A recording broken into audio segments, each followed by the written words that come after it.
Okay, welcome into another edition of Skers Scoop. Today, we're going to be taking a deep dive into just a little bit of a conversation about Anthony Colandrea here. Obviously, spring ball's done, and it's getting into the heart of the summer workouts that Nebraska's kind of going through right now. But it just seems like a good time to let Nebraska fans kind of know about their starting quarterback for next year, because it's obviously a major talking point over the offseason, and it's a fun one. So, just getting started, I guess. Really what we want to start off with here is just kind of discussing and offering our thoughts on whether we think Nebraska has their guy at quarterback, because, you brought in Dylan Raiola a couple years ago in the 2024 recruiting class, and it seemed like, he was kind of the chosen one. And 2 years later, it didn't really end up working out.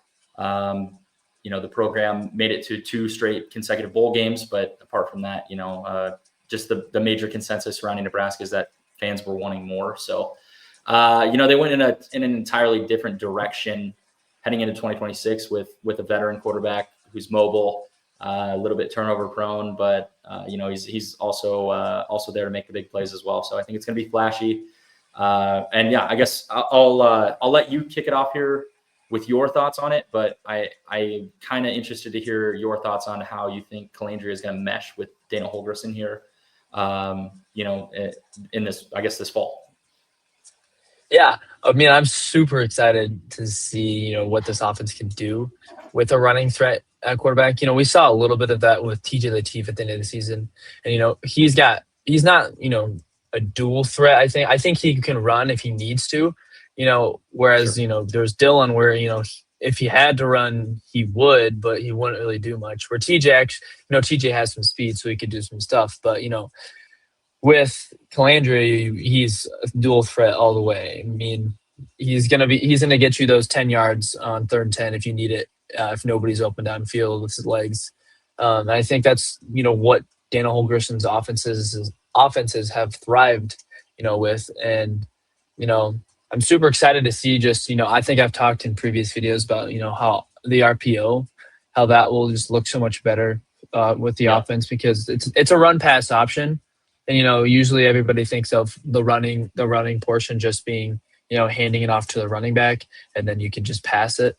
Where with a quarterback like Colandrea, he could pull it, and then maybe even, if your offense is that good, you can take a few steps, see if, a linebacker moves, and then you throw it right behind them to a receiver. But yeah, and that takes a good offensive line to know not to go down field too far on that type of play too. Yeah. But it's I think it's going to be awesome just to see. I feel like you saw in press conferences after Dylan left that Holgorsen was kind of ready to have this type of quarterback in his offense, because I feel like he is very limited, not very limited, but he was limited, just with how Dylan is as a quarterback. And I think Dylan is more of the mold you want as a quarterback in the NFL.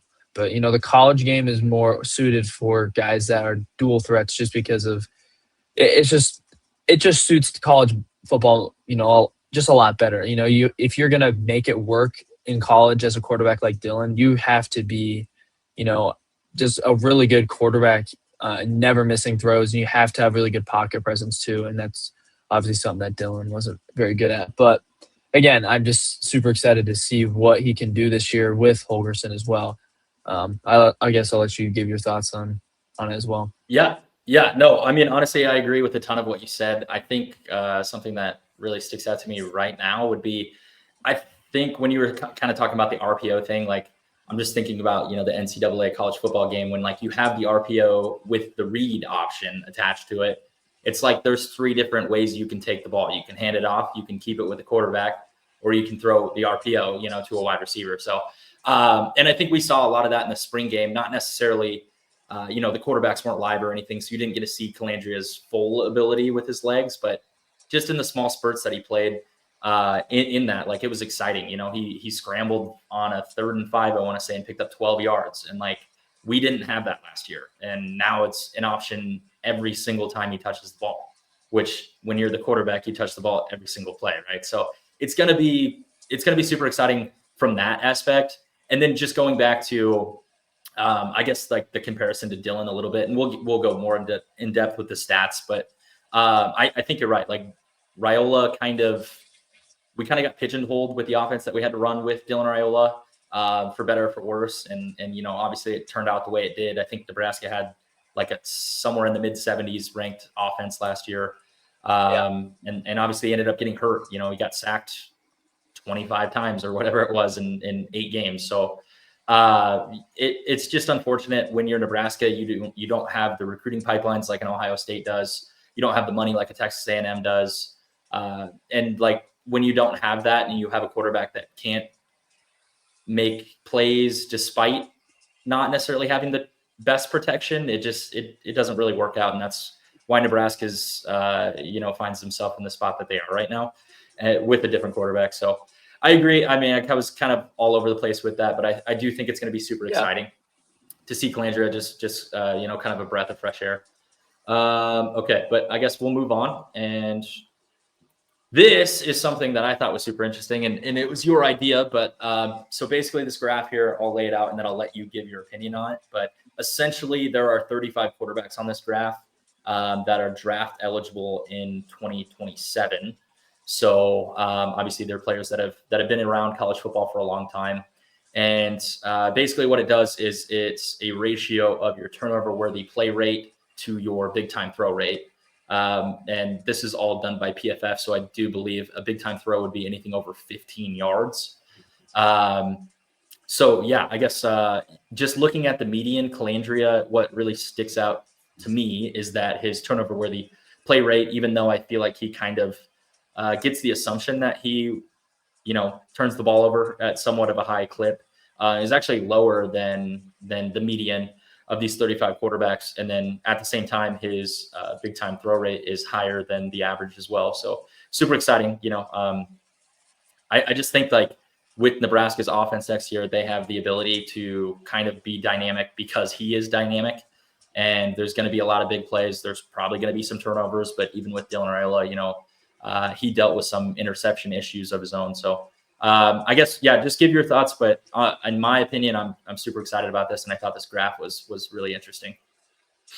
Yeah. So there was a few graphs on that, it was a whole Twitter thread and there was a few things. And this is just one that stood out to me the most. Looking at here, you can see all the quarterbacks, that, can be drafted next year. This doesn't have quarterbacks that, just got drafted like Mendoza and such. But, you just see who's in that little circle, with Colandrea. You got Dante Moore, you got Trinidad Chambliss, you got Byron Brown, Steve Angeli. Just naming Trinidad Chambliss and Dante Moore, those are going to be two teams that are contending in the college football playoff. Two quarterbacks, especially Chambliss, if he got to start the whole season, probably would have had a good chance at being in that Heisman conversation too. And then Dante Moore, who was arguably going to be the number 1 overall draft pick if he went pro this past season. But he's going to come back and, finish some unfinished business. So, and if you're confused by the graph too, I'll kind of explain, you obviously the bottom right is an elite decision maker, and that's where you want to be as a quarterback. And there's not many quarterbacks that are much closer, to that. Brendan Sorsby's probably the best here, just, lowish. He's got the lowest like turnover worthy play rate, and with also a combination of one of the better, big time throw rates. And so it's just cool to see the guys that he's around, just because obviously, you see the highlights, and he's super explosive, but it's super fun to watch. But then you also hear, he had some turnover issues, at Virginia, and then he's kind of had a little bit of an issue with UNLV. And then you look at this chart, and it's like, well, he's making those big plays, and he's making some turnovers, but you can coach some of that out of him too. Like if you make plays, or like call a play that's not going to be so prone to making that type of mistake, you can limit those even more. One thing I wish was on here too is just, even though Dylan Raiola is technically a draft eligible quarterback, but he's not going to play this year. I kind of wish he was on this draft just so I could see where he's at. But you can see the guy who's starting over him is Dante Moore, and you see how close Colandrea and Dylan Raiola are. And I guess something no one's ever talked about. What if Colandrea and Raiola were on the same roster? Like, what if they're both in Nebraska right now? Who would be the starting quarterback? that's a good debate to have. I would probably go with Colandrea just because of. Actually, I don't know. Well, that's just a whole different discussion. Just something Sure. to think about, and if you guys Yeah. want to comment about it. But yeah, I guess what are your thoughts? Just at a glance, looking at all the quarterbacks on this chart with Colandrea. Yeah, I mean, where I would take it is, a player that Nebraska fans should know relatively well is Jaden Mayaba. And you look at Colandrea there, and his turnover worthy plays are a heck of a lot lower per game here than Jaden Mayaba, who has beat Nebraska in back-to-back seasons, and by all means, I would say he's probably a top 5 quarterback, at least in the Big Ten. He's a really solid collegiate 100%. quarterback. Another interesting guy that sticks out to me is like a DJ Lagway, who Raiola was kind of compared to just because they're the same age and, right around the same recruiting profile as each other.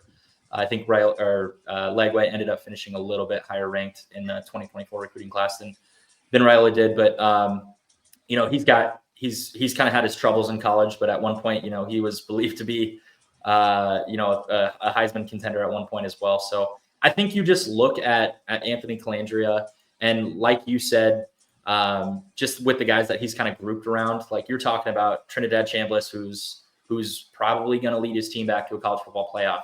Dante Moore, who only returned to college so his team could win, a college football championship.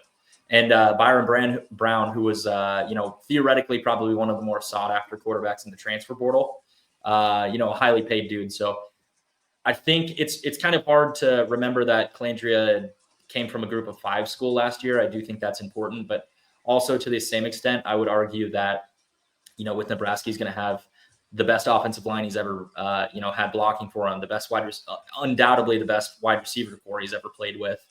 So he's going to have a lot of guys around him that, while the competition gets tougher, his teammates get better as well. So I think there's going to be a little bit of balance there, and I think there's a real reason to believe that he can continue having success with Nebraska because he's one of the most experienced quarterbacks in college football heading into 2026. So that's super exciting.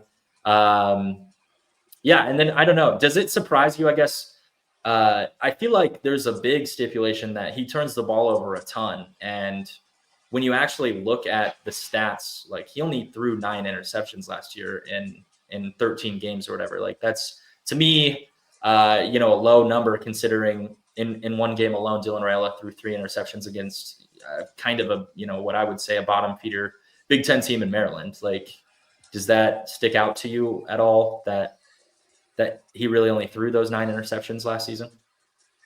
I think too, and I don't know how many fumbles he had as well, but I think what also to look at here is just because I think this past season, he cleaned it up a little bit. I think he had more of an issue, at Virginia before. And I think at UNLV, he cleaned it up a little bit. And obviously still 9 is, still quite a bit. But, you got Dante Moore with 10 and then Byron Brown with 7. But take it with a grain of salt because those guys both will have more touchdowns as well. But we also don't have rushing touchdowns on this chart as well. So, I don't know. I feel like if he can continue to just build on that, the interception, like lowering the turnovers, because you can also look at Nebraska, this past year we did a lot better in the turnover margin. Matt Rule's first year was really bad. And then I think the last 2 years, maybe it was just last year, I think they're, sitting right at 0 or maybe -1 or +1, and that's, Sure. You can't win games, if you're going to be a -10 turnover differential at the end of the season. But I don't know. I'm just looking at this chart and these numbers. It kind of makes me a little bit more, excited to see what he can do in the field, just because of I'm seeing things on his highlights. I'm thinking I feel like he can be a good quarterback. Then I'm seeing the numbers backing it up, and so it's like now all I need to see is him actually playing a game this fall, to really solidify my opinion on him. But it's really exciting to see just these type of numbers and who he's being grouped with. Yeah, I agree. Okay, so we'll go ahead and get into the juicy part, which you kind of teased a little bit when you were saying, would you take Dylan Raiola over Anthony Colandrea, which we won't necessarily have to take it in that direction. But obviously, we talked about comparing their stats through the first 8 games last year prior to Dylan Raiola's injury. So I guess I'll just start out. I went through the stats, and I was super surprised that how comparable these two quarterbacks were through those 8 games. Considering that Anthony Colandrea ended up winning the Mountain West Offensive Player of the Year last year. And, to be honest, I mean, Dylan Raiola was having a really solid year prior to the injury, and Nebraska was on a good path, had a good record. And, theoretically before that USC game, like there was talk about Nebraska potentially, if things went right down the stretch, could have snuck into the playoffs. So just looking at it, like Dylan Raiola had a 73% completion percentage. Colandrea had a 69%. They both threw for around 2,000 yards, which actually Colandrea etched out Dylan Raiola on that.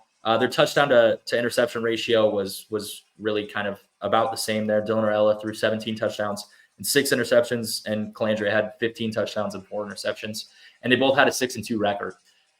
So just like seeing how their stats played out. We don't have sacks or rushing yards included. I didn't look at it because they're not comparable, but just from like pure passing numbers, I do think it's kind of interesting to see. Dylan Raiola is known as this like pocket passer, great quarterback, which he does have a great arm, right? And I don't think anybody would debate that Anthony Colandrea has a better arm than Dylan Raiola does. But it's just like stat for stat, it's a lot closer than I thought, which was super surprising. And honestly, a little bit, definitely encouraging for next year, knowing that Colandrea is kind of known for his legs, but still has that ability to be a very solid passing quarterback as well. Yeah, I really like just seeing that comparison. I think I asked you to look it up just because I wanted to see the comparison, because you obviously can't compare Dylan's end of the year stats to other guys' end of the year stats because he missed 4 games. But yeah, it's encouraging to see, just because obviously what you just said, Dylan's just a pure passer, and Colandrea is a dual threat, and they had roughly the same stats, and we're not counting all the rushing yards / rushing touchdowns that Colandrea had. And so if you can get that out of Colandrea this year, it's going to be a game changer for the offense. It just adds a whole element that teams are going to have to defend. Just he can pass it just as well as he can run the football. And so teams are going to have to, you're going to have to keep a guy into, spy on QB all the time. And that's one guy that's not in coverage most of the time. And so, it's going to cause fits for different, teams. And so, yeah, this was a really awesome topic to talk about. Just getting, that the Rule-Aid running, or Kool-Aid, whichever one you want to go with. Yeah. No, I do think it was kind of interesting, and honestly, you'll never be able to tell, because when you're trying to compare these two quarterbacks, like you have to keep in mind that Nebraska is going to run a completely different offensive game plan with Colandrea, knowing that he has the legs, versus what they would and have run with Dylan Raiola at one point as well. And I'm gonna say it, I think Nebraska is going to have a much improved offensive line, and the wide receiver core didn't get any worse that I can tell. So, I just think the talent surrounding Anthony Colandrea is going to be a heck of a lot better than what Dylan Raiola had. And I honestly think that's part of the reason that Nebraska and Dylan Raiola parted ways, is because there's a limited budget. And, if you're paying a quarterback that much money, you can't surround him with elite offensive linemen. So, that's probably a topic for a different day, but I do think it's interesting to compare those two quarterbacks and then just actually see that the stats were closer than one would think at that point. So I guess unless you have anything else, we can go ahead and wrap this up. Yeah. Okay. All right. We appreciate you guys tuning into this. We're also planning on filming a couple more videos this week. Nebraska baseball is obviously getting ready to host their first regional since 2008. So looking forward to that, and we'll have that video coming out later this week as well. But thank you for tuning into this. Please like, subscribe, and comment down below. At some point, we're going to start doing mailbag questions videos as well. So if you have any questions, drop those in the comments as well. But thank you for tuning in.